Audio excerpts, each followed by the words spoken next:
I was going to ask you the question almost the other way around, but obviously don't name names, whether there's anyone you'd ever been approached by and thought after a conference, I don't understand what they're about, and therefore I would always prefer not to be the stereographer on that project. But don't name names, obviously. Yeah, we do get all sorts of misconceptions about the way to approach 3D projects, and certainly trying to boil things down to maybe too simplistic terms. So they want prices on, and they've got a rig. What can I shoot with this rig? How close can I get to a subject with this rig? Well, it's not quite as simple as that. There's lots of factors involved. I think there's quite a steep learning curve is a big problem. Until you actually go out there and shoot a lot of stuff, it's difficult to get your head around some of the concepts involved. So you just have to keep trying. Keep trying and make the mistakes and just look at a lot of stuff. I think getting audiences up to speed and having seen a lot of mistakes and different 3D aesthetics is important, so they can look at it more critically. Could we come on to that question of audiences? There was discussion in the last session about pace. I think there was some suggestion from somebody maybe that things were a little slow, and then the majority of the audience seemed to say no, actually I far think it was from. me who said maybe they were too slow. Well, but as you said, you were very close to it. Yeah. But do we actually know what we're doing to ourselves as audiences, as viewers? Do you think there's enough thought about actually? I don't mean we should all turn into neurosurgeons, but do we actually have any sort of understanding? Because you all have talked in different ways. In particular, Richard, you were talking about that sort of feeling about when the emotion of something being right. I mean, I think it's really quite simple. I mean, it's primal in the sense that, 3D images work. We're hardwired to process images in 3 dimensions. It's how our entire motor neuron system works. So it's just a really simple rule of thumb. If it's uncomfortable to watch, then it's not right.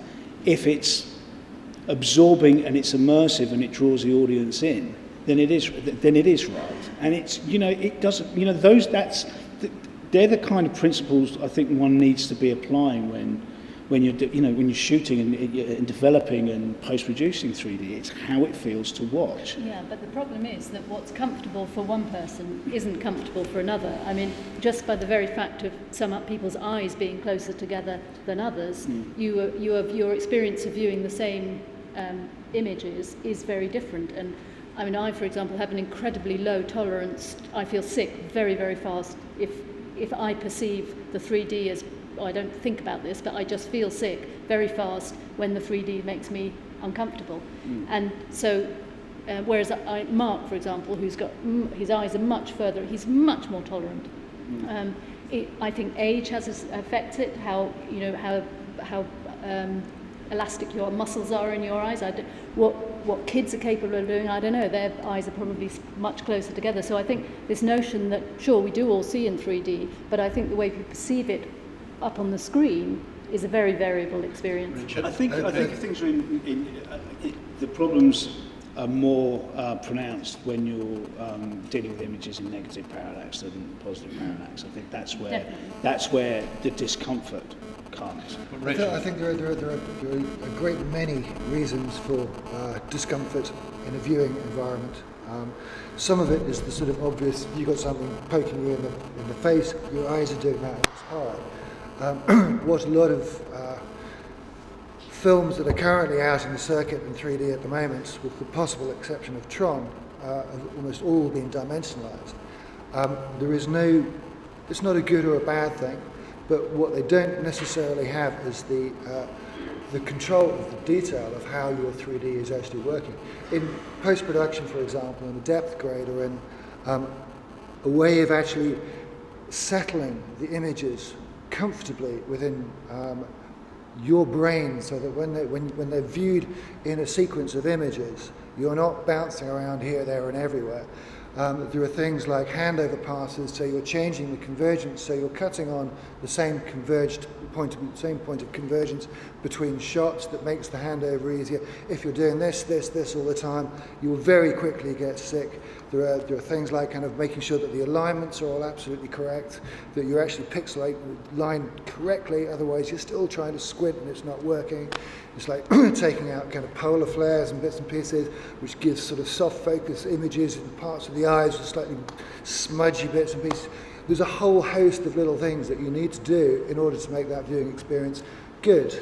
Now that's precluding the problems of the viewer and the audience.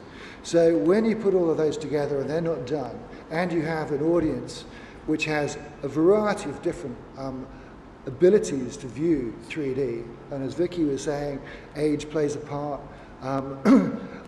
distance between your eyes plays a part, distance from the screen, size of screen, how the stereo is actually shot and for what size of screen and where you're sitting all plays a part. I, for one, can't watch 3D in IMAX because it just does my head in. Every single time, I just can't watch it.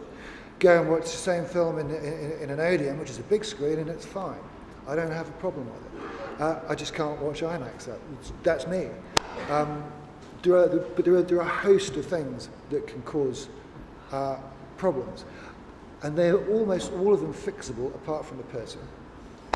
I think an important point as well is there's very few people, because these problems that Rich has listed, they're only really going on when your brain merges the two images, so it's very difficult for someone to understand why they don't like something or what's wrong with it, because they've never seen, when they look at the normal everyday world, left eye image 2 frames behind the right eye, it's not something you've got the language for, or you can critique, because it's just painful, it hurts.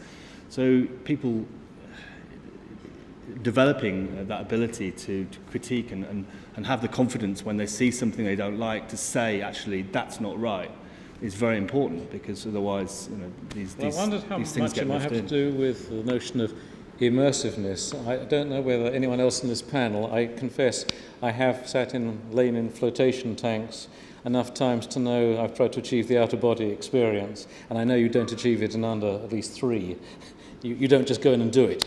And I've wondered whether part of that process of learning to actually enjoy 3D storytelling is in some way related to. A generation of people are going to learn things through that process of acculturation of simply viewing so much material, which is different to us. I think at the moment, actually, what's more important is learning when you're not enjoying it, and learning to, like Andy says, to have the confidence to say, this just isn't right. Because there is a lot of stuff out there which will be put forward as complete and 3D and wonderful and all the rest of it. And sometimes I just think this is the emperor's new clothing. I mean, this is not good 3D, and you can pass it as being whatever it's supposed to be, but ultimately it's not good and it's not comfortable, and I can't imagine why it's there other than that people aren't recognising or aren't able to do what Andy says, which is to isolate the problems and therefore solve them.